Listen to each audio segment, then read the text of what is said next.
Hello student, I am Sonam. Welcome back to my YouTube channel Apna Vidyalaya. आज के इस video में हम आप सभी को बताएंगे क्लास 10 विज्ञान का 29 फरवरी को आने वाला बिल्कुल वायरल पेपर। ठीक है, आप सभी का 29 फरवरी को ठीक है साइंस का पेपर बिल्कुल ऐसा ही आएगा और ये 2024 बोर्ड परीक्षा में ठीक है 29 फरवरी को बिल्कुल यही पेपर आएगा। क्योंकि ये जो पेपर हम आपको साइंस का बताएंगे ठीक है, ये जो पेपर है ये बिल्कुल वायरल पेपर हम आप सभी लोगों के लिए लेकर आ गए और इसमें से पूरे के पूरे क्वेश्चन आप सभी के 29 फरवरी के ठीक है पेपर में आएगा। अगर आप सभी लोग इस पूरे पेपर को तैयार कर लेते हो तो ये मेरी 100% गारंटी कि आपका 70 में 70 नंबर बिल्कुल पक्का है। यहाँ पे हम आपको पूरे के पूरे उत्तर के साथ बहुत ही अच्छे तरीके से समझा कर बताएंगे कैसे आप सभी को साइंस के पेपर में लिखना है। ठीक है, किस तरीके से आप सभी को सभी क्वेश्चन को सॉल्व करना है जिससे आपको पूरे के पूरे 70 नंबर मिले। पूरे के पूरे क्वेश्चन को हम आपको सॉल्व करके पूरे के पूरे उत्तर के साथ बताएंगे। ठीक है, और आप सभी लोग जल्दी से इस पेपर को तैयार कर लो। साइंस के मात्र आप लोग इस पेपर को तैयार कर लिए तो आप सभी लोग इस बार साइंस में बिल्कुल 70 में 70 ला करके आप लोग टॉप कर जाओगे। ठीक है, और सभी प्रश्न जो है ये जो पेपर हम आपको बता रहे हैं सभी क्वेश्चन 29 फरवरी को बिल्कुल इसी पेपर में से आएंगे। ठीक है, क्योंकि ये जो पेपर है ये बिल्कुल वायरल पेपर हम आपको बता रहे हैं क्योंकि यहाँ पे जो ये संकेत का पेपर है 824 EL ठीक है, ये जो है ये बहुत ही वायरल पेपर कोड है और इसी संकेत का पेपर ठीक है पिछले साल भी आया था। और क्या है कि सबसे ज्यादा पेपर ये जो संकेत का पेपर है सबसे ज्यादा जिलों में यही पेपर आया था। ठीक है, इसलिए ये पेपर बहुत ही इंपॉर्टेंट है और बहुत ही वायरल पेपर है। अगर आप सभी लोग इस पूरे पेपर की तैयारी करते हो ठीक है, पूरे पेपर की तैयारी कर लेते हो तो आप सभी लोग 29 फरवरी को 70 में 70 नंबर आप लोग छाप कराओगे। ठीक है, यानी बिल्कुल पेपर में धुआं उड़ा कराओगे, पूरे के पूरे आंसर छाप कराओगे आप सभी लोग। आप सभी लोग इस पेपर कोड को कहीं इंपॉर्टेंट नोट्स बनाओ तो उस पे आप लोग नोट कर लीजिए। ठीक है, बिल्कुल यही सेम इसी पेपर कोड का पेपर 29 फरवरी को आने वाला है। ठीक है, आप सभी लोग यानी चाहे जो हो जाए आपको 70 में 70 नंबर इस बार लेकर आना है, ये मेरी टारगेट है। ठीक है, हम आप सभी को 70 में 70 नंबर की पूरी ऐसी तैयारी कराएंगे, ऐसे वायरल क्वेश्चन पेपर बताएंगे कि पूरे के पूरे आपका 70 में 70 नंबर बिल्कुल पक्का है।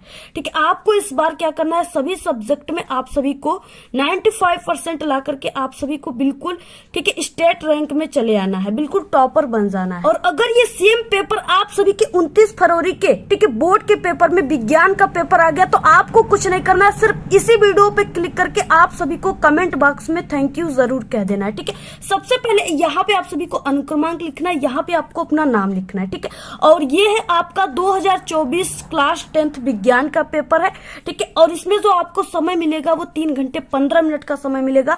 अगर आप सभी लोग इस पूरे के पूरे पेपर को अभी के अभी तैयार कर लेते हो तो आप सभी लोग यानी कि 29 फरवरी को आप लोग इसको यानी 250 पर ही करके पूरे के पूरे आंसर छाप कर बैठ जाओगे। ठीक है, लेकिन क्योंकि आप लोग इसको पहले से ही तैयार करके जा रहे हो, इस पेपर को देख कर जा रहे हो। ठीक है, और इसमें जो आपको यानी कि नंबर रहेगा वो पूर्णांक 70 का रहेगा और पूरे के पूरे अगर पेपर अभी तैयार कर लेते हो तो आप लोग पूरे के पूरे 70 में 70 लाओगे। ठीक है, और देखिए सबसे पहले आप सभी स्टूडेंट इस वीडियो को लाइक कर दीजिए, चैनल पे नहीं तो चैनल को सब्सक्राइब करके बेल आइकन को जरूर प्रेस कर दीजिए और इस वीडियो को आप लोग अपने सभी दोस्तों में जरूर शेयर कीजिएगा। ठीक है, निर्देश क्या है, 15 मिनट आपको प्रश्न पत्र को पढ़ना है। इसमें खंड अ और खंड ब है। ठीक है, खंड अ जो है इसमें 20 ऑब्जेक्टिव क्वेश्चन है जिसका आंसर आपको OMR शीट पे काले नीले पेन से देना है।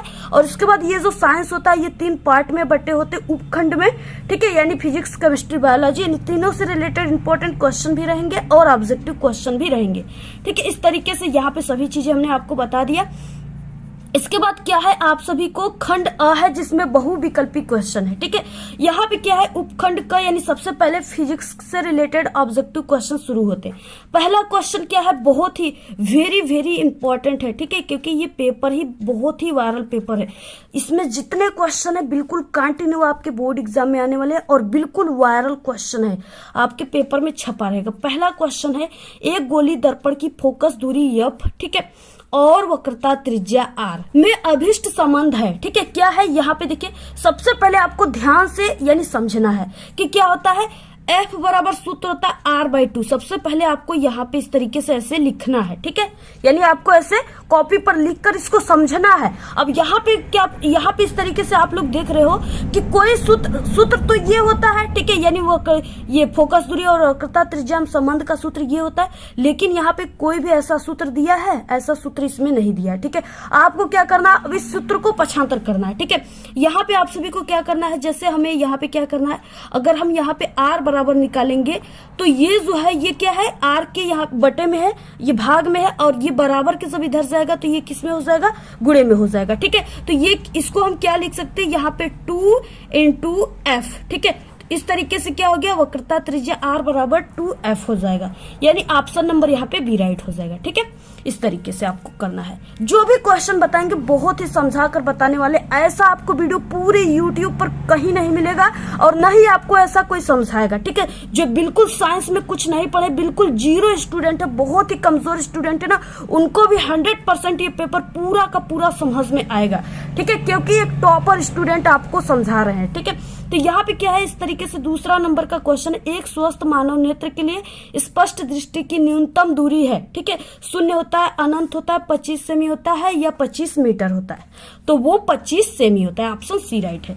नेक्स्ट क्वेश्चन है, 1 किलोवाट घंटा बराबर होता है, ठीक है, 1 किलोवाट घंटा बराबर कितना होता है, ये क्वेश्चन हमने कई बार आपको बताया है, ठीक है। तो वो होता है 3.6 × 10⁻6 जूल होता है, ऑप्शन यहाँ पे डी राइट है, ठीक है। चौथा क्वेश्चन है, लघु पथन के समय परिपथ में विद्युत धारा का मान, ठीक है, लघु पथन के समय विद्युत धारा का मान, यानी लघु पथ का मतलब जितना छोटा रहेगा, ठीक है, तार की लंबाई जितनी छोटी रहेगी उसमें धारा उतना ही अधिक रहेगा, आप लोग ऐसे समझिए, ठीक है।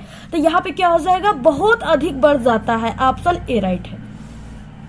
नेक्स्ट क्वेश्चन है पांचवा, किसी अवतल दर्पण के द्वारा आभासी, सीधा तथा आवर्धित प्रतिबिंब, आवर्धित का मतलब बहुत बड़ा, ठीक है, प्रतिबिंब बनता है तो वस्तु की स्थिति होगी, यानी किस स्थिति में जो प्रतिबिंब बनता है, आभासी बनता है, इस तरीके से आभासी, ठीक है, सीधा आवर्धित बनता है, किस स्थिति में बनता है, ठीक है, तो वो है ध्रुव और फोकस के, यहाँ पे ऑप्शन नंबर ए ध्रुव वो फोकस के बीच, ठीक है, रखी जाती है तब बनता है। नेक्स्ट है छठवां क्वेश्चन, एक अवतल दर्पण की वक्रता त्रिज्या 12 सेमी है, इसकी फोकस दूरी होगी, ठीक है, यहाँ पे देखिए आपको ये सूत्र से लगाना है, F बराबर R/2, ठीक है। इस तरीके से वक्रता त्रिज्या कितना दिया है, यहाँ पे 12 सेमी। अब यहाँ पे क्या है, यहाँ पे जो है अवतल दर्पण है, इसमें फोकस दूरी को माइनस में, यानी जो भी फोकस दूरी का मान आएगा वो माइनस में आएगा, ठीक है। तो यहाँ पे क्या हो जाएगा, यानी कि F यानी माइनस में आएगा मान, ठीक है। तो यहाँ पे हो जाएगा F बराबर R का मान यहाँ पे दिया है 12 सेमी और बटे यहाँ पे 2, ठीक है, ये इससे कट गया, यानी कि यहाँ पे मान जो आएगा वो -6 सेमी आ जाएगा, ठीक है, यहाँ पे, क्योंकि ये अवतल दर्पण है, इसकी फोकस दूरी माइनस में होती है, तो यहाँ पे ऑप्शन नंबर डी राइट है।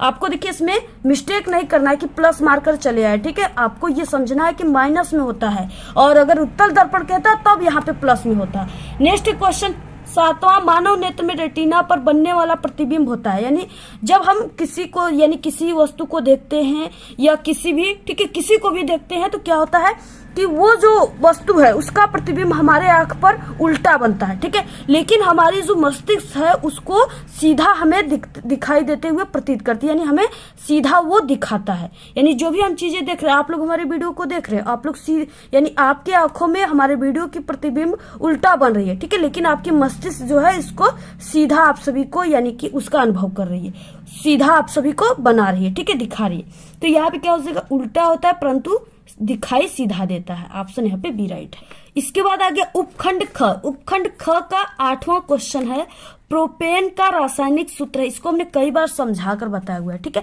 अगर आप लोग नहीं देखे हो तो हमारे चैनल पे जो इंपॉर्टेंट क्लास 10th के क्वेश्चन है प्लेलिस्ट बना हुआ है साइंस का, उसमें आप लोग देख सकते। इसके बाद आ गया नेक्स्ट उपखंड ख आ गया, ठीक है, इसमें 8वां क्वेश्चन क्या है, प्रोपेन का रासायनिक सूत्र है, इसको हमने कई बार बता चुका है, ठीक है, प्रोपेन का जो रासायनिक सूत्र होता है वो C3H8 होता है, ऑप्शन यहाँ पे बी राइट है।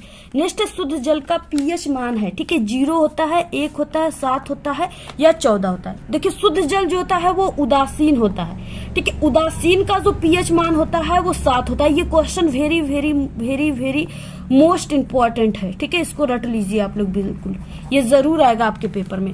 नेक्स्ट क्वेश्चन देखिए क्या है। इससे पहले हम आपको बता दें कि ये जो वीडियो बन रही है, जो वीडियो बना है, ये बहुत ही मेहनत से बना हुआ है। ठीक है, हम आप सभी लोगों के लिए बहुत ही मेहनत करते, पूरे रात और दिन मेहनत करते। तो आप लोगों का भी कर्तव्य होता है कि आप सभी लोग हमारे लिए, ठीक है, यानी कि आप लोग इस वीडियो पे 1000 लाइक जरूर कीजिए। ठीक है, और देखते हैं कि आप सभी स्टूडेंट में कितना पावर है, आपके कितने फ्रेंड है कि आप लोग इस पे 1000 लाइक, ठीक है, करा देते हो शेयर करके। तो आप लोग इस वीडियो को व्हाट्सएप ग्रुप पे, टेलीग्राम ग्रुप पे जरूर शेयर कीजिए कि आपका पूरा का पूरा यानी 1000 लाइक आ जाए। अगर 1000 लाइक आ गया तो ऐसे हम आपको क्लास 10th के, ठीक है, ऐसे ऐसे वायरल पेपर, ऐसे ऐसे वायरल क्वेश्चन बताएंगे, जिससे आप सभी लोग सिर्फ 10 से 15 दिन में, ठीक है, उन क्वेश्चन, उन वायरल पेपर को तैयार कर लेते हो। तो आप लोग पूरे के पूरे ऑल सब्जेक्ट में 70 में 70 नंबर छाप कराओगे। ठीक है, तो आप लोग वीडियो को देखिए, लाइक कीजिए, शेयर कीजिए, तब आपको और अच्छे अच्छे वीडियो मिलेंगे। ठीक है, क्योंकि देखिए इतने मेहनत आप सभी लोगों के लिए करते हैं हम, और आप लोग वीडियो को शेयर करेंगे तभी तो हमारा भी मेहनत का फल मिलेगा। ठीक है, तो आप लोग शेयर कीजिएगा जरूर। नेक्स्ट है देखिए, लेड नाइट्रेट का रासायनिक सूत्र है। लेड नाइट्रेट का रासायनिक सूत्र क्या होता है? यहाँ पे होता है Pb, ठीक है, NO3 का होल स्क्वायर। यहाँ पे ऑप्शन नंबर बी राइट है। मृदु साबुन बनाने के लिए आवश्यक पदार्थ है, ठीक है, धावन सोडा है, खाने का सोडा है, या कास्टिक सोडा है, या कास्टिक पोटास है। ठीक है, इसका सूत्र KOH होता है। तो ये जो है, ये यानी मृदु साबुन जो होता है जिससे लोग, ठीक है, बात करते हैं, जिससे लोग नहाते हैं, सभी लोग नहाते हो ना, वो कास्टिक पोटास उसमें होता है, KOH से बनता है। ठीक है, नेक्स्ट है यहाँ पे क्वेश्चन, और इसमें कार्बोक्सिलिक अम्ल भी मिलाए जाते हैं। नेक्स्ट क्वेश्चन है, अधातु है, इसमें से अधातु क्या है? देखिए इसमें से सभी धातु है, ये भी धातु है, पोटेशियम, ठीक है, एल्युमिनियम, सोडियम, ये सभी धातु है। लेकिन ये यफ जो है, ये क्या है? ये हाइड्रोजन वर्ग का तत्व है। ठीक है, इसलिए ये क्या है? अधातु है। ऑप्शन बी राइट है। अम्लीय वर्षा के जल का संभावित पीएच मान है, ठीक है, देखिए जितने यानी 5.6 से जो मान कम रहेगा वो अम्लीय वर्षा का पीएच मान होता है। तो यहाँ पे कौन कम है? ये कम है। ठीक है, यहाँ पे क्या हो जाएगा? 5.2। इसके बाद देखिए नेक्स्ट क्वेश्चन 14, कुस्की प्रक्रमों में ऊर्जा का मुद्रा, यानी किसको ऊर्जा का सिक्का कहते हैं? एटीपी को ऊर्जा का सिक्का कहते हैं। ऑप्शन बी राइट है। नेक्स्ट 15 क्वेश्चन, पादपों में यानी पौधों में जाइलम का कार्य होता है। ठीक है, पौधों में जो जाइलम का कार्य क्या होता है? देखिए पौधे, जाइलम जो होता है वो पौधे के जो रूट होते हैं, जड़, उससे लेकर के पूरे पत्तियों तक यानी ऊपर तक होता है। ठीक है, और ये इस तरीके से एक ऐसे धागे नुमा होता है जिसमें छिद्र होता है पाइप की तरह, और उसमें क्या होता है कि ये जो पौधे होते हैं, पेड़ पौधे, वो पृथ्वी से जल को लेते हैं और अपने पूरे पत्तों तक भेजते हैं। ठीक है, और पत्तों को देते हैं जिससे वो भोजन बनाता है। तो ये क्या होता है? जो जाइलम होता है वो पौधों में जल का संवहन करता है। ठीक है, ऑप्शन नंबर यहाँ पे बी राइट है। अगर हम आपसे पूछे कि जो यानी कि जो होते पोषक तत्व होता है, ठीक है, यानी भोजन का जो संवहन करता है पौधे में, वो कौन करता है? तो आप लोग इसका आंसर कमेंट में बताइएगा। ये क्वेश्चन हम आप सभी को कई बार बता चुके हैं। नेक्स्ट है 16 क्वेश्चन, इंसुलिन नामक हार्मोन स्रावित होता है। ठीक है, यहाँ पे अमाशय से होता है, यकृत से, और वृक्कों से, या अग्नाशय से। ठीक है, तो ये ऑप्शन नंबर डी अग्नाशय से स्रावित होता है। 17 क्वेश्चन है, निम्नलिखित में से कौन सा जीन प्रारूप शुद्ध गोल बीजों को प्रकट करता है? बहुत ही इंपॉर्टेंट क्वेश्चन है। ठीक है, तो यहाँ पे capital RR, option number D right है। नेक्स्ट फिर से वही क्वेश्चन देखिए दूसरे तरीके से आ गया कि पादप में जाइलम उत्तरदायी होता है। ठीक है, किसके लिए होता है? जल के यानी वहन के हेतु, यानी यहाँ पे आपको कंफ्यूजन नहीं होना चाहिए, यहाँ पे आप सभी को इस तरीके से लिख लेना है। ठीक है, नेक्स्ट क्वेश्चन 19, प्रकाश संश्लेषण अभिक्रिया में जो मुक्त O2 का स्रोत होता है, ठीक है, तो ये जल के द्वारा ही मुक्त होता है। ऑप्शन नंबर बी राइट है। नेक्स्ट है 20 क्वेश्चन, निम्न में से मानव के मादा जनन तंत्र का भाग नहीं है। ठीक है, देखिए अंडाशय मादा में पाया जाता है, गर्भाशय भी, ठीक है, और डिंब वाहिनी भी, लेकिन ये शुक्रवाहिनी जो है ये नर में पाए जाते हैं। ठीक है, ये मादा में नहीं पाए जाते। ऑप्शन यहाँ पे सी राइट है। यहाँ से शुरू होता है खंड ब, जिसमें वर्णनात्मक प्रश्न है, और सबसे पहले उपखंड क यहाँ पे शुरू होता है। ठीक है, क्वेश्चन पहला क्या है यहाँ पे कि एक लेंस की क्षमता प्लस 2 डायोप्टर है, इसकी फोकस दूरी ज्ञात कीजिए। ठीक है, और यह लेंस अभिसारी है या अपसारी है, ये भी आप सभी को बताना है। तो आप सभी को यहाँ पे लेंस की क्षमता का सूत्र याद होना चाहिए। ठीक है, क्या होता है? एफ बराबर क्या होता है? अगर सेमी में आप लोग लिखोगे तो 100/p होता है, ठीक है। और p क्या है, इसका पावर यानी इसकी क्षमता है, ठीक है। और f इसकी फोकस दूरी। अगर मीटर में लिखोगे तो 1/p लिखोगे, ठीक है। तो यहाँ पे हम सेमी में ही आंसर लाएंगे। तो यहाँ पे क्या हो जाएगा, f बराबर 100/p का मान कितना दिया है, इसका मात्रक डायोप्टर होता है, तो p का मान 2 दिया है और प्लस में 2 दिया है, तो यहाँ पे हो गया 2, ठीक है। अब ये इससे कट गया 50 बार में, f बराबर कितना आ गया, यहाँ पे 50 आ गया, ठीक है, 50 सेमी। इस तरीके से यहाँ पे, और यहाँ पे ये मान जो है प्लस में आया हुआ है, प्लस 50 आया हुआ है। तो ये जो लेंस है, ये कौन सा लेंस है, अभिसारी लेंस है। इसका मतलब क्या हो गया, ये उत्तल लेंस है, ठीक है। उत्तल लेंस को अभिसारी लेंस कहते हैं, आप लोग इसको नोट कर लीजिए। नेक्स्ट है देखिए क्वेश्चन नंबर यहाँ पे ख कि एक कांच के प्रिज्म के द्वारा श्वेत प्रकाश के विक्षेपण को समझाइए। ये हमने कई बार समझाया हुआ है, जितना भी हमने वायरल पेपर बनाया है सभी में ये लगभग क्वेश्चन है, बहुत ही इंपॉर्टेंट क्वेश्चन है। यहाँ पे भी हम आपको बता ही देते हैं उद्देश्य क्या है, कांच के प्रिज्म के द्वारा श्वेत प्रकाश का विक्षेपण करना, ठीक है। आवश्यक सामग्री में आपको गत्ते की सीट एवं प्रिज्म आदि क्रियाविधि हो जाएगा। गत्ते की एक मोटी सीट लेकर, ठीक है, इसके मध्य में एक छोटा छिद्र या एक पतली झिर्री बनाई तथा पतली झिर्री पर सूर्य का प्रकाश पड़ने दीजिए, ठीक है। इससे क्या होता है, इसके द्वारा श्वेत प्रकाश का एक पतला किरण पुंज प्राप्त होता है। अब प्रिज्म लेकर चित्र में दिखाई गई स्थिति के अनुसार झिर्री से प्रकाश को इसके एक फलक पर डालिए। इस तरीके से देखिए आपको प्रिज्म बनाना है ऐसे। इसके बाद यहाँ पे हम श्वेत प्रकाश की किरणें डालते हैं, ठीक है, जिससे ये इस तरीके से आ रहा है और ये यहाँ पे ये जो है जो प्रिज्म है इसमें प्रवेश कर रहा है, ठीक है। अब इससे ये क्या है, ये जो माध्यम है, ठीक है, ये यानी विरल माध्यम है और ये सघन माध्यम है। तो जब ये विरल माध्यम से सघन माध्यम में जा रही है तो ये अविलंब है, इसके इधर क्या हो रही है, इससे दूर हट जा रही है, तो इस तरीके से दूर हट जा रही है। इसके बाद फिर से अब ये क्या हो रहा है, ये सघन से विरल में जा रहा है तो अविलंब की ओर झुक जा रहा है, ठीक है। तो इस तरीके से यहाँ पे ये श्वेत प्रकाश जो है इस प्रिज्म में, ठीक है, यानी कई प्रकार के अपवर्तन परावर्तन होते हैं, जिससे ये श्वेत प्रकाश 7 रंगों में विभक्त हो जाता है, यानी 7 रंगों में यहाँ पे बढ़ जाता है। जैसे यहाँ पे हमने एक पर्दा पर ये प्राप्त किया रंग, पहला लाल हो गया, नारंगी, पीला, हरा, आसमानी, ठीक है, नीला और बैगनी। इस तरीके से प्राप्त हो गया हमें 7 रंग। आपको यही करना है, ठीक है। इसके बाद यहाँ पे हो जाएगा प्रिज्म को धीरे धीरे इस प्रकार घुमाते हैं कि इससे निकलने वाला प्रकाश पास रखे पर्दे पर दिखाई देने लगे और प्रेक्षण एवं निष्कर्ष जो है वो प्रिज्म के द्वारा विभिन्न वर्गों का क्रम बैगनी, जामुनी, नीला, हरा, पीला, नारंगी तथा लाल प्राप्त होता है।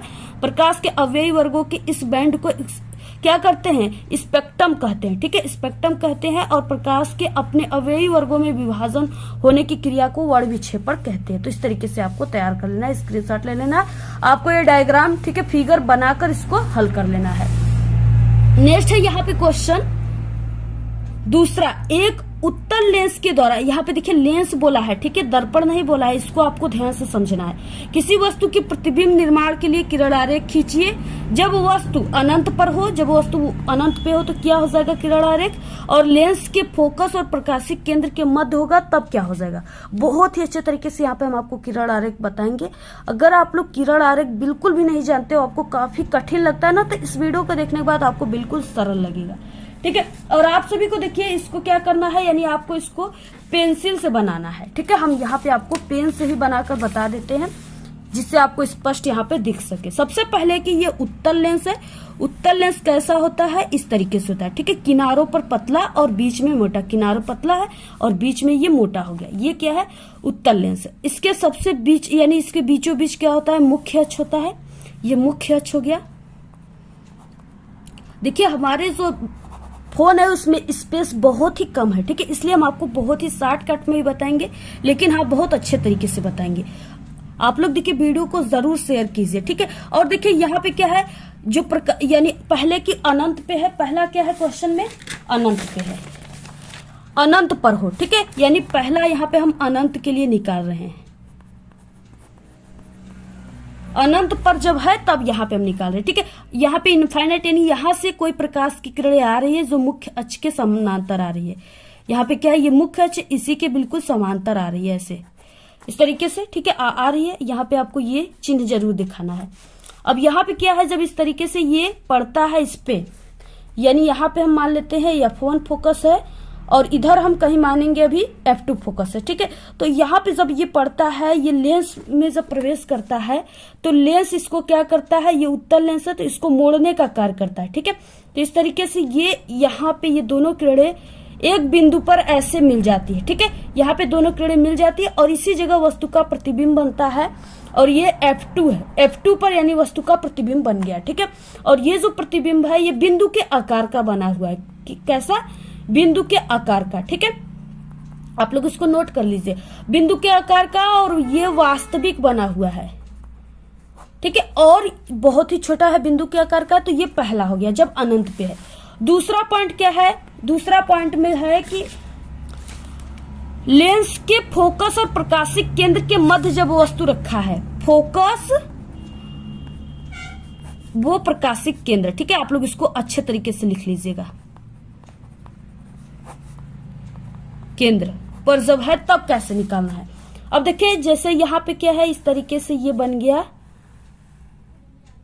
उत्तल लेंस। ठीक है, और इसके बीचों बीच ये क्या है, मुख्य अक्ष है। ठीक है, इसके बीचों बीच मुख्य अक्ष है। अब वस्तु कहाँ पे रखा गया है? फोकस तथा प्रकाशिक केंद्र के मध्य रखा गया है। ठीक है, अब यहाँ पे हम मान लेते हैं F1 फोकस है।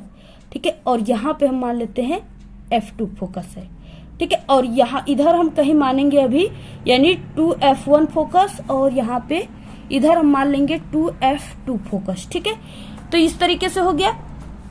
अब यहाँ पे क्या है, पहले हम वस्तु को कहाँ पे रखेंगे? वस्तु को हम यहाँ पे रखेंगे, यानी ये फोकस और यहाँ पे ध्रुव हो गया। ठीक है, इस तरीके से यहाँ पे प्रकाशिक केंद्र हो गया। इस तरीके से प्रकाशिक केंद्र को ओ से दिखाते। अब इनके दोनों के बीच में हमें क्या रखना है? वस्तु को रखना है। यहाँ पे हमने किसी वस्तु को रख दिया ऐसे। ठीक है, अब यहाँ से एक जो है किरण आरेख हम ऐसे मुख्य अक्ष के समानांतर यानी वस्तु के ऊपरी सिरे पर ऐसे हम डालेंगे।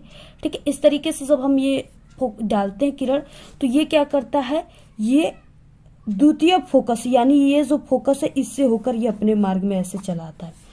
एक किरण आरेख को हम कहाँ से डालते हैं? वस्तु के ऊपरी सिरे से प्रकाशिक केंद्र से डालते हैं। ठीक है, अब ये क्या होता है, ये अपने मार्ग में ऐसे चला आता है और कहीं पर भी ये दोनों किरणें आपस में नहीं मिलती है। कहीं पर आप लोग ऐसे जितना आगे ले जाओगे कहीं पर भी ये आपस में नहीं मिलेंगी। ठीक है, अब ये जब आपस में नहीं मिलेंगी तो हम क्या करेंगे, इस दोनों किरणों को हम पीछे की ओर बढ़ाएंगे ऐसे। ठीक है, इसको ऐसे हम पीछे की ओर बढ़ा दिए और इसको हम ऐसे पीछे की ओर बढ़ा दिए। जहां पर भी ये वस्तु है, जहां पर ये दोनों किरणें मिलती हैं उसी जगह वस्तु का प्रतिबिंब बनेगा। ठीक है, तो यहाँ पे क्या बन गया? वस्तु का प्रतिबिंब बन गया। अब ये प्रतिबिंब जो है ये आभासी बना हुआ है। ठीक है, और ये आभासी बना है, वस्तु से बड़ा बना हुआ है, बहुत बड़ा बना हुआ है, इतना बड़ा। ठीक है, और ये यानी इस तरीके से वस्तु की ओर ही बना हुआ है। तो इस तरीके से आपको पूरा यानी 2F1 पे बना हुआ है। ठीक है, तो इस तरीके से क्या है ये, और यहाँ पे जैसे AB हो गया और यहाँ पे A', B' बना हुआ है प्रतिबिंब। ये पूरा आप सभी को जो चीजें हम बताएं उसको आप लोग लिख लीजिए। ठीक है, उसी तरीके से आपको इन दोनों को बना करके आपको थोड़ा बहुत लिख भी देना है। तो इस तरीके से आप लोग इसका स्क्रीनशॉट ले लीजिए। आई होप कि आपको बहुत ही अच्छे तरीके से समझ में आ गया होगा ये किरण आरेख। ठीक है, तो इस तरीके से वस्तु का प्रतिबिंब बनता है। इसके बाद नेक्स्ट क्वेश्चन है अथवा। ठीक है, इससे पहले हम आपको क्लास 10th के हिंदी के ठीक है सभी वायरल पेपर लगभग बता चुके हैं। यानी हम आपको क्लास 10th के सभी सब्जेक्ट के आपको 10 सेट पेपर कराएंगे। अगर आप लोग इस 10 सेट को पेपर को हल कर लिए तो समझिए आपको 100% टॉपर बनना ही बनना है, क्योंकि इतने वायरल क्वेश्चन हम आपको बताएंगे जो पूरे के पूरे आप सभी के पेपर में छपे रहेंगे। ठीक है, तो आपको 10 सेट पेपर पूरा 10 सेट करना है और हिंदी का लगभग हम आपको बता दें कि 8 से ठीक है 7 से 8 सेट हम बता चुके और उसकी प्लेलिस्ट भी हमने कल क्रिएट कर दिया है। आप सभी लोग कमेंट किए तो आप लोग ठीक है उसको देख लीजिएगा।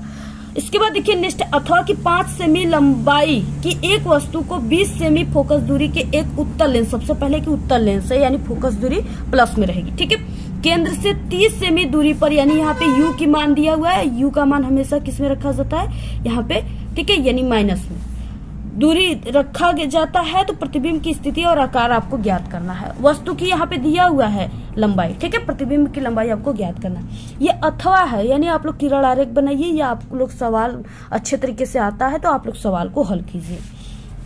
और जितने कमजोर स्टूडेंट हैं ठीक है, अगर आप सभी को हम बता दें, अगर आपका किसी भी सब्जेक्ट की अभी तक तैयारी नहीं हो पाई तो हमारे चैनल पे सभी विषय में पास होने की बहुत ही अच्छी ट्रिक है। ठीक है, 100% बिल्कुल आपके पेपर में काम करता है एग्जाम में। आप लोग उस ट्रिक की वीडियो हमारे इसी वीडियो के लास्ट में 4 प्लेलिस्ट आपको दिखेंगे, उसी में हमने सभी ट्रिक को ऐड कर दिया है, वहां से आप लोग देख लीजिएगा। ठीक है, पूरी ट्रिक को। अगर आपको ट्रिक यूट्यूब पर आप लोग सर्च करके भी देख सकते हो आप सभी को। ठीक है, जैसे मैथ में पास होने की ट्रिक, इंग्लिश में पास होने की ट्रिक, चाहे किसी भी सब्जेक्ट में क्लास 10 के पास होने की ट्रिक चाहिए तो आपको उस ट्रिक का नाम लेना है और आपको हमारे चैनल का नाम अपना विद्यालय लेकर के सर्च करना है यूट्यूब पर। तुरंत वहां पे वीडियो आ जाएंगी, वहां से भी आप लोग आसानी से देख सकते हो। तो यहाँ पे क्या है, सबसे पहले मान जो है उसको हम लिख लेते हैं। ठीक है, यहाँ पे क्या है, यानी ओ का मान दिया हुआ है 5 सेमी और जो कि प्लस में रहेगा। ठीक है, और इसके बाद क्या है 20 सेमी और यहाँ पे उत्तर लेंस है एफ बराबर यहाँ पे प्लस 20 सेमी।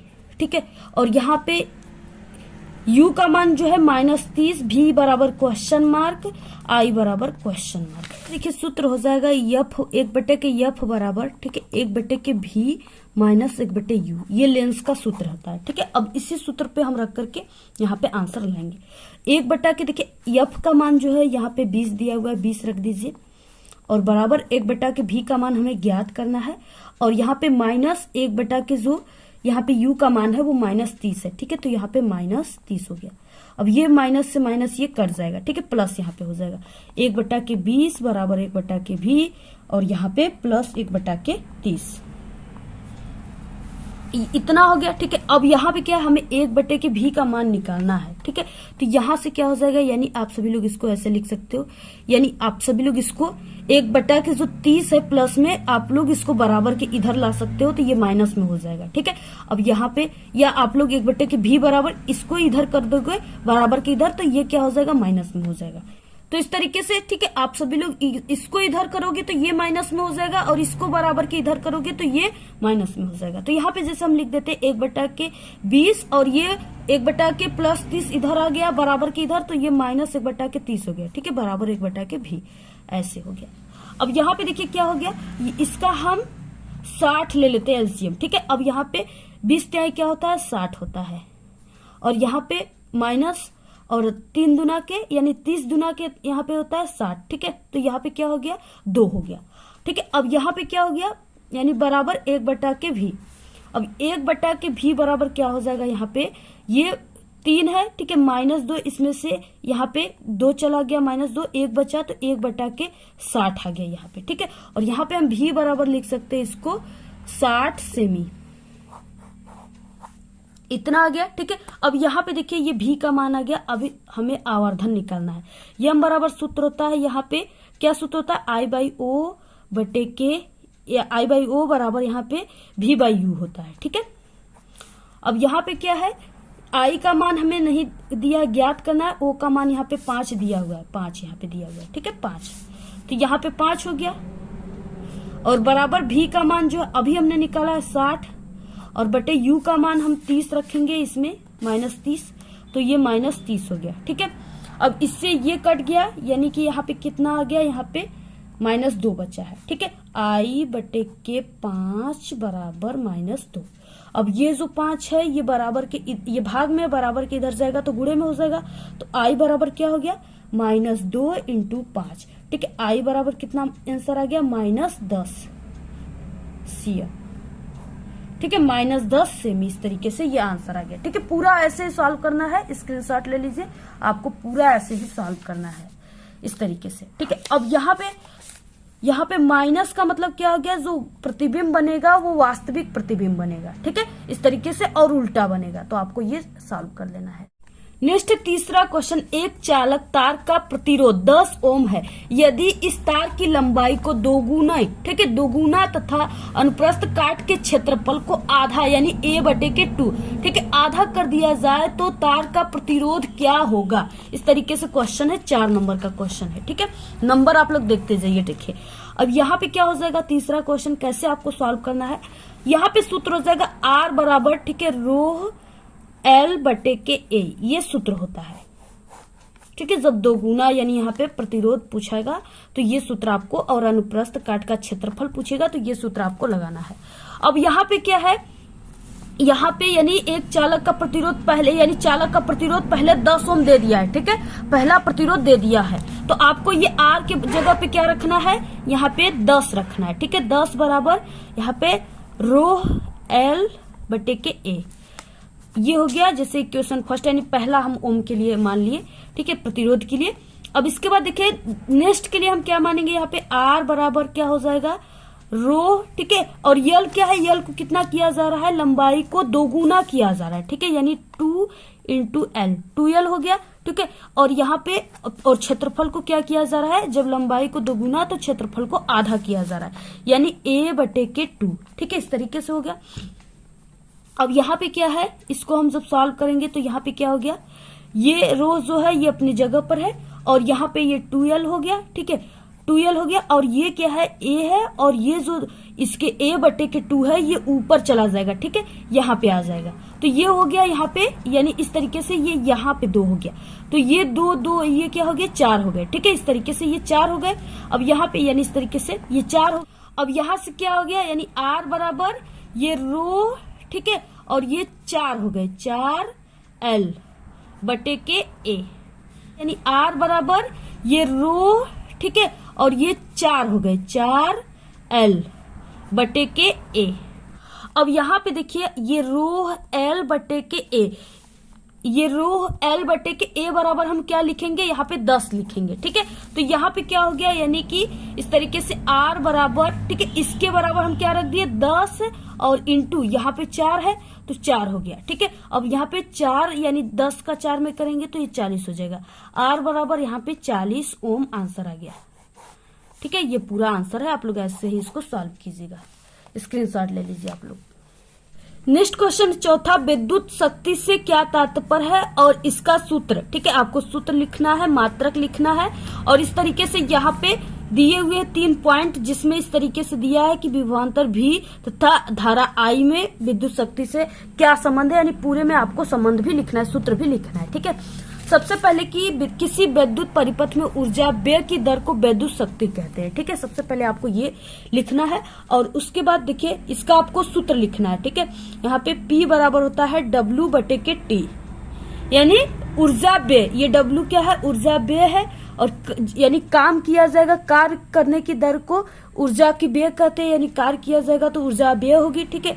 तो ये W हो गया, ये ऊर्जा व्यय है बटे के समय, यानी कुछ न कुछ समय अंतराल में ऊर्जा की व्यय हो रहा है, तो यहाँ पे इस तरीके से समय हो गया। अब इसका मात्रक वाट भी होता है, और ये W का मात्रक जूल होता है, ठीक है, बटे सेकेंड, यानी इस तरीके से आप सभी को इसका वाट और जूल 2 इसके मात्रक होते हैं, इसको तैयार कर लेना है। इसके बाद देखिए यहाँ पे विभवांतर भी तथा धारा आई, इसमें क्या संबंध है, ठीक, तो यहाँ पे क्या हो जाएगा, यानी P बराबर V इंटू आई, ठीक है, पहला ये हो गया पहला, और दूसरा क्या हो गया, दूसरा है यहाँ पे धारा और प्रतिरोध, ठीक है, धारा और प्रतिरोध, तो यहाँ पे हो जाएगा P बराबर I का स्क्वायर इंटू R, ठीक है, इंटू R, इस तरीके से। तीसरा क्या हो जाएगा, तीसरा है यहाँ पे विभवांतर भी तथा प्रतिरोध R के पदों में आपको लिखना है, तो यहाँ पे हो जाएगा P बराबर V का स्क्वायर बटे R। ये सभी फॉर्मूला जितने भी आप लोग इसको नोट कर लीजिए, इस पे कई न्यूमेरिकल आपके पेपर में आता है, ठीक है, तो इस तरीके से पूरा आपको करना है। ये कितने नंबर का था, ठीक है, तो ये जो है ये 6 नंबर का था, पूरा 6 नंबर का था, और अथवा में है, दोनों में से आपको किसी एक को करना है, ठीक है। और ये जो है अथवा जो है ये वेरी वेरी मोस्ट इंपॉर्टेंट है, चुंबकीय बल रेखाओं से क्या तात्पर्य है और इनके गुण लिखना है, 6 नंबर में ये आएगा, ठीक है। इसको हमने कई बार बताया हुआ, आप लोग हमारे चैनल पे प्लेलिस्ट बनाए क्लास 10 साइंस इंपॉर्टेंट क्वेश्चन, ठीक है, प्लेलिस्ट आप सभी लोग प्लेलिस्ट में जाकर के इस क्वेश्चन को जरूर सॉल्व कर लीजिएगा, देख लीजिएगा, समझ जाइएगा, याद कर लीजिएगा, ठीक है, बहुत इंपॉर्टेंट है। इसके बाद नेक्स्ट है क्वेश्चन उपखंड ख, क्या है क्वेश्चन 5वां है, उदाहरण देते हुए खनिज तथा अयस्क में आपको, यानी खनिज और अयस्क को आपको स्पष्ट करना है, 2 नंबर का है, ठीक है, खनिज किसे कहते हैं और अयस्क किसे कहते हैं।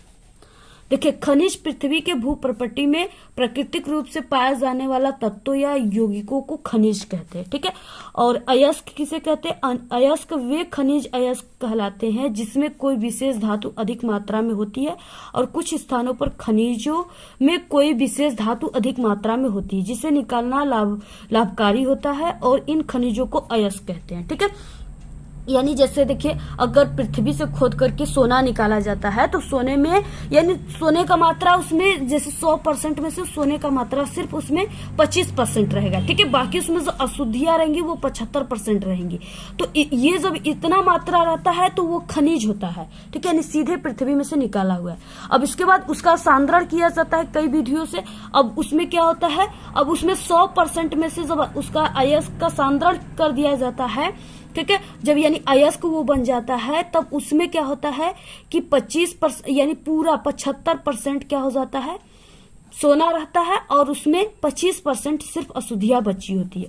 अब इसको थोड़े से और मेहनत किया जाएगा, यानी बहुत ही कम खर्चों में इसको अशुद्धियों से बिल्कुल सोना को अलग कर लिया जाएगा। ये आप लोग समझिए, जिसको अयस्क कहते हैं। ठीक है, नेक्स्ट है यहाँ पे क्वेश्चन, रेडॉक्स अभिक्रिया किसे कहते हैं? उदाहरण देकर स्पष्ट कीजिए। ठीक है, 2 नंबर का है। अब देखिए यहाँ पे रेडॉक्स अभिक्रिया किसे कहते हैं? रेडॉक्स अभिक्रिया, ठीक है, वह रासायनिक अभिक्रिया जिसमें ऑक्सीकरण तथा अपचयन अभिक्रिया साथ साथ हो उसे रेडॉक्स अभिक्रिया कहते हैं। ठीक है, जैसे यहाँ पे देखिए कोई हम उदाहरण आप सभी को बता देते हैं। जैसे यहाँ पे हो गया AlCl3, ठीक है, यानी एल्यूमिनियम क्लोराइड प्लस यहाँ पे H2O हो गया। ठीक है, 3 H2O हमने ले लिया, और ये जब रिएक्शन करके बनाएगा क्या, ElOH का, ठीक है, होल 3, यानी ElOH का 3 बना दिया, और प्लस यहाँ पे 3HCl बना दिया। ठीक है, यानी यहाँ पे क्या है, इस तरीके से आपको यहाँ पे क्लोरीन की संख्या 3 है, तो यहाँ पे हमने 3 लगा दिया, तो क्लोरीन की संख्या 3 है। ठीक है, दोनों तरफ जो है तत्वों की जो संख्याएं है वो संतुलित होनी चाहिए। पूरे संख्याएं संतुलित है इस तरीके से। आप लोग इसको, ठीक है, एक बार अपने से देख लीजिएगा, पूरा का पूरा संतुलित है। ठीक है, इस तरीके से आपको करना है। 2 नंबर का है, बिल्कुल तैयार कर लीजिए, बहुत important. Next, plaster of Paris बनाने की एक विधि लिखिए तथा इसकी जल के साथ रासायनिक अभिक्रिया भी लिखिए। ठीक है, ये हमने कई बार बता चुका है, वेरी वेरी मोस्ट इंपॉर्टेंट है, आपके पेपर में जरूर आएगा। ठीक है, इससे पहले हम साइंस के यानी 6-7 सेट पेपर को हल करा चुके। आप लोग उन सेट जो वायरल पेपर है ना, उसकी प्लेलिस्ट भी हमने बना दिया है, उसको आप लोग क्लिक करके उसमें देख लीजिएगा। इसको हमने कई बार बताया है, और इसको इंपॉर्टेंट क्वेश्चन में भी हमने बता चुका है। ठीक है, तो आप लोग इसको जरूर देख लीजिएगा। 2 नंबर का है, पक्का आएगा आपके पेपर में। क्वेश्चन है यहाँ पे पीएच मान, ठीक है, क्या है, और दैनिक जीवन में पीएच का क्या महत्व है, ये 2 नंबर का क्वेश्चन है। ठीक है, अब यहाँ पे देखिए, पीएच किसी बिलियन का पीएच मान यानी 10 की ऋणात्मक घात की वो संख्या है जो उस बिलियन के हाइड्रोजन आयन H+ सांद्रण को, ठीक है, मोल लीटर इनवर्स में प्रदर्शित करती है। यानी यहाँ पे सूत्र हो गया pH = -log10, ठीक है, और यहाँ पे इन ब्रैकेट यहाँ पे H+ हो जाएगा। और आप लोग ऐसे, यानी दोनों सूत्र है, H+ यानी हाइड्रोजन आयन बराबर 10 की पावर -pH। ठीक है, ये दोनों है, आप लोग दोनों में से किसी एक को आप लोग तैयार कर लीजिए। और यहाँ पे देखिए, पीएच के दैनिक जीवन में जो महत्व है, इस तरीके से आप लोग इसको तैयार कर लीजिए। मनुष्य के रक्त यानी आंसू तथा लार का पीएच परिसर 7 से, ठीक है, 7.8 होता है। यदि पीएच का मान 7 से कम होता है या 7.8 से अधिक होता है तो जीवित प्राणियों का जीवन मुश्किल हो जाता है। ठीक है, इसके बाद नेक्स्ट है दूसरा पॉइंट, यदि मिट्टी का पीएच मान इस प्रकार है कि न तो यह अम्लीय है और न ही क्षारीय है तो पौधे की वृद्धि अच्छी होती है। ठीक है, हमारे पेट में जठर ग्रंथियों से उत्पन्न हाइड्रोक्लोरिक अम्ल पाचन में सहायता करती है। मसालेदार खाने से यदि अधिक HCl उत्पन्न हो तो इससे अपच तथा अम्ल जो है पीत की समस्या हो जाती है। इस अवस्था में हम एंटासिड जैसे मिल्क ऑफ मैग्नीशियम, ठीक है, मैग्नीशिया खाते हैं। इस तरीके से, यानी ज्यादा मसाले वाले खाना नहीं खाना चाहिए। नेक्स्ट है यहाँ पे, हमारे मुंह में चीनी के निम्नीकरण तथा बचे भोजन के कणों से अम्ल उत्पन्न होता है। लार इसे आंशिक रूप से उदासीन कर देती है। यद्यपि यदि मीठे के कारण अधिक अम्ल उत्पन्न होता है तो इससे दांत का क्षरण होने लगता है। ठीक है, जिससे दांतों में जो है कीड़े उत्पन्न हो जाते हैं जो दांतों को चाल देते हैं। इसके बाद बहुत से जानवर तथा पौधे अपने दुश्मनों से अपने बचाव के लिए उनके शरीर में दर्दनाक तथा तकलीफ देह अम्ल तथा क्षारों को भर देते हैं। ठीक है, जिससे मधुमक्खी या पीली चींटी का दंश या जो है नेटल पौधे की पत्तियां हमारे शरीर में मेथेनोइक अम्ल डाल देती है, जिससे हमें दर्द होता है। ठीक है, जैसे मधुमक्खी जो है डंक मार देती है, चींटी जो है कभी कभी काट देती है, तो वो अम्ल हमें दे देती है, जिससे वो यानी मेथेनोइक अम्ल देती है। ठीक है, अब चींटी आपको काटेगी तो क्या हो जाएगा, आपको यानी चींटी में एस्टिक एसिड पाया जाता है और मधुमक्खी जो है ये मेथेनोइक एसिड आपको दे दी। इसके बाद कॉपर के बर्तनों पर कॉपर ऑक्साइड की परत छारी बनने से धूमिल सतह को चमकाने के लिए नींबू को रगड़ा जाता है। इस तरीके से आपको क्या करना है, पूरा ऐसे लिखना है। स्क्रीनशॉट ले लीजिए आप लोग पूरे का, और ऐसे ही आप सभी को लिखना है। इसके बाद देखिए, बहुत ही हम थक चुके हैं, आप सभी लोगों के लिए इतना मेहनत करें, पूरा रात दिन एक कर दिए हैं। ठीक है, आप सभी लोग जब हम आप सभी लोगों के लिए यानी 90% मेहनत कर रहे हैं, तो आपको पूरा का पूरा 100% करना है मेहनत। यानी बहुत ही एग्जाम करीब आ चुके हैं। ठीक है, अब आपको बिल्कुल भी आलस नहीं करना है, 100% बिल्कुल स्टडी पर ध्यान देना है। और अगर आप लोग पूरे के पूरे सिर्फ वायरल पेपर को तैयार कर लेते हो, तो आपको प्रीवियस ईयर्स पेपर को हल करने की कोई जरूरत नहीं है। ठीक है, और जो भी हम आपको पेपर दे रहे हैं वो 100% बिल्कुल रियल है, उसमें से सभी क्वेश्चन आपके पेपर में आएंगे। और जितने हमारे चैनल के पेपर है, ठीक है, सिर्फ उन्हीं की ही गारंटी हम लेते हैं। यहाँ पे देखिए नेक्स्ट क्वेश्चन है, एथिल अल्कोहल के ऑक्सीकरण से एथेनोइक अम्ल बनने की विधि का आपको रासायनिक समीकरण देना है। एथिल अल्कोहल का सूत्र क्या होता है, C2H5OH। ये क्या है, एथिल अल्कोहल का सूत्र होता है। ठीक है, C2H5OH एथिल अल्कोहल हो गया। ठीक है, और इसका हमें क्या करना है, यानी इसका ऑक्सीकरण करना है, जिससे हम यहाँ पे KMnO4 के उपस्थिति में कर दिए। ठीक है, पोटेशियम परमैंगनेट, और इसको गर्म जब हम करते हैं, यह ऑक्सीकरण है इसकी उपस्थिति में, या आप लोग K2Cr2O7 भी ले सकते हो।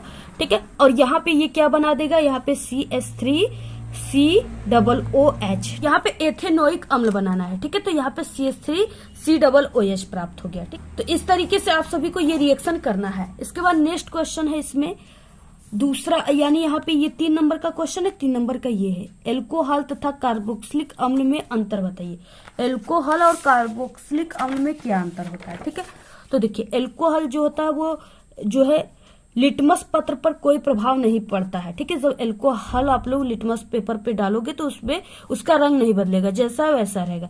जबकि जो कार्बोक्सिलिक अम्ल है, यानी इसमें अम्ल पाया जाता है, कार्बोक्सिलिक अम्ल जो है इसमें क्या होता है, ये नीले लिटमस पत्र को लाल कर देता है। ठीक है, और बाकी दूसरा है कि एल्कोहल NaCO3 से अभिक्रिया नहीं करती है, जबकि कार्बोक्सिलिक अम्ल Na2CO3 से ठीक है अभिक्रिया कर CO2 गैस देता है। तो इस तरीके से आपको ये चीजें लिखना है, स्क्रीनशॉट लेने से। अब इसके बाद नेक्स्ट है अथवा। देखिए दोनों आपको ये 7वें का क और ख करना है, या अथवा में ये दोनों को करना है। इसको हमने कई बार बताया और ये काफी इंपॉर्टेंट भी है, साबुन बनने की क्रिया साबुनीकरण। ठीक है, आप लोग इंपॉर्टेंट क्वेश्चन है और वायरल पेपर में देख लीजिएगा। उपखंड यहाँ पे ग आ गया। पहला क्वेश्चन है 8वें का क, मेंडल के प्रयोगों के आधार पर प्रभावी तथा अप्रभावी लक्षणों को आपको समझाना है। ठीक है, 2 नंबर का क्वेश्चन है, इसको भी हमने कई बार बताया है। मेंडल के तीनों नियम को हमने बताया है इंपॉर्टेंट क्वेश्चन में, आप लोग तैयार कर लीजिए। ख क्वेश्चन है स्वपरागण तथा परपरागण में विभेद यानी अंतर। ठीक है, 2 नंबर का आपको सिर्फ 2 लिखना है, यानी 2 स्वपरागण का और पर परागण का 2। ठीक है, तो यहाँ पे क्या हो जाएगा, देखिए सबसे पहले स्वपरागण में हो जाएगा, यानी आपको अंतर इस तरीके से लिखना है, इधर स्वपरागण इधर पर परागण। ठीक है, ऐसे आपको लिखना है, तभी आपको नंबर मिलेंगे। एक पुष्प के परागकोश से परागकणों का समान या अंश जो है अनुवंशिक रूप से ठीक है समान पौधे और अन्य पुष्प जैसे पौधे के वर्तिकाग्र पर स्थानांतरित होना ही स्वपरागण कहलाता है। यानी क्या हो रहा है, स्वयं यानी कि उसी यानी एक पुष्प के परागकोश परागकणों का समान ठीक है अनुवंशिक रूप से समान यानी समान पौधे पर या किसी अन्य पौधे के वर्तिकाग्र पर जाना ही क्या कहलाता है, स्वपरागण। पर परागण एक पुष्प के परागकोश से परागकणों का अनुवंशिक रूप से पुष्प के वर्तिकाग्र पर स्थानांतरण पर परागण कहलाता है। ठीक है, और ये क्या है दूसरा, यानी स्वपरागण में हो जाएगा बाह्य परागण की आवश्यकता इसमें नहीं होती है। और पर परागण में बाह्य परागण कारक जैसे वायु जल ठीक है, वायु के द्वारा जल के द्वारा जल में, या जैसे उसमें कमल होता है ना जल में खिलता है, तो उसमें जो परागण की क्रिया होती है वो यानी जल के द्वारा जो होते हैं ठीक है, यानी परागकण जाते हैं। तो इस तरीके से जल पक्षी के द्वारा होता है, कीट के द्वारा, जंतु के द्वारा होता है। स्वपरागित पौधे में जो है संततियों विविधता उत्पन्न नहीं करती है, पर परागित पौधे में विभिन्नता युक्त संतति निर्मित करते हैं। उदाहरण के लिए जैसे गेहूं, धान, जौ, मटर, मूंगफली, टमाटर आदि स्वपरागित पौधे हैं। ठीक है, उदाहरण के लिए इसमें मक्का, बाजरा, गोभी, सलजम, खीरा, सेब, केला आदि जो है परपरागित पौधे हैं। ठीक है, इसके बाद देखिए नेक्स्ट है 9वां क्वेश्चन, जो very very most important question है। ठीक है, ये कितने नंबर का है? 4 नंबर का है। पोषण क्या है? ठीक है, पोषण किसे कहते हैं सबसे पहले कि आपको ये लिखना है। तो देखिए सबसे पहले कि पोषण क्या है। ठीक है, यानी जीवधारी जीवित रहने के लिए जिस खाद्य पदार्थों का सेवन करता है, ठीक है, उसी को पोषण कहते हैं। उसमें उसका कार्बोहाइड्रेट, विटामिन, वसा जो चीज है, ठीक है, वो चीज यानी वो खाता है जिससे वो जीवित रहता है, वो पोषण कहलाता है। ठीक है, स्वपोषी पोषण किसे कहते हैं? स्वपोषी पोषण यानी जो अपना भोजन स्वयं बनाता है। ठीक है, जैसे पेड़ पौधे हो गए, ये सब स्वपोषी पोषण है। ठीक है, तो उसी को स्वपोषी पोषण कहते हैं जो अपना भोजन स्वयं बनाता है। बाकी ये कितने प्रकार के होते हैं? तो स्वपोषी पोषण जो है ये दो प्रकार के होते हैं। ठीक है, तो आप सभी लोग ये दोनों को आप लोग तैयार कर लीजिए, यानी इसको हमने बता चुका है कई बार, आप लोग देख लीजिएगा वीडियो।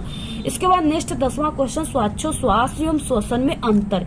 ये भी काफी इंपॉर्टेंट है। ठीक है, हमने एक साइंस की वीडियो बनाया हुआ है जिसमें हमने आपको 4 इंपॉर्टेंट अंतर बताया है। ठीक है, उसको हमने प्लेलिस्ट में भी जोड़ दिया है। अगर आपको प्लेलिस्ट में नहीं मिलेगा तो आप लोग यूट्यूब पर सर्च कर लीजिएगा अपना विद्यालय, ठीक है, क्लास 10 साइंस इंपॉर्टेंट अंतर, तो वहां पे हमारी वीडियोज आ जाएंगी जिसमें हमने इसको बहुत ही अच्छे तरीके से बताया, वहां से देख लीजिएगा। नेक्स्ट 11 क्वेश्चन, ऑक्सीन क्या है? प्रकाश अनुवर्तन में ऑक्सीन के कार्यों का वर्णन कीजिए। ठीक है, 4 नंबर का, आप लोग इसको तैयार कर लीजिएगा प्लेलिस्ट से।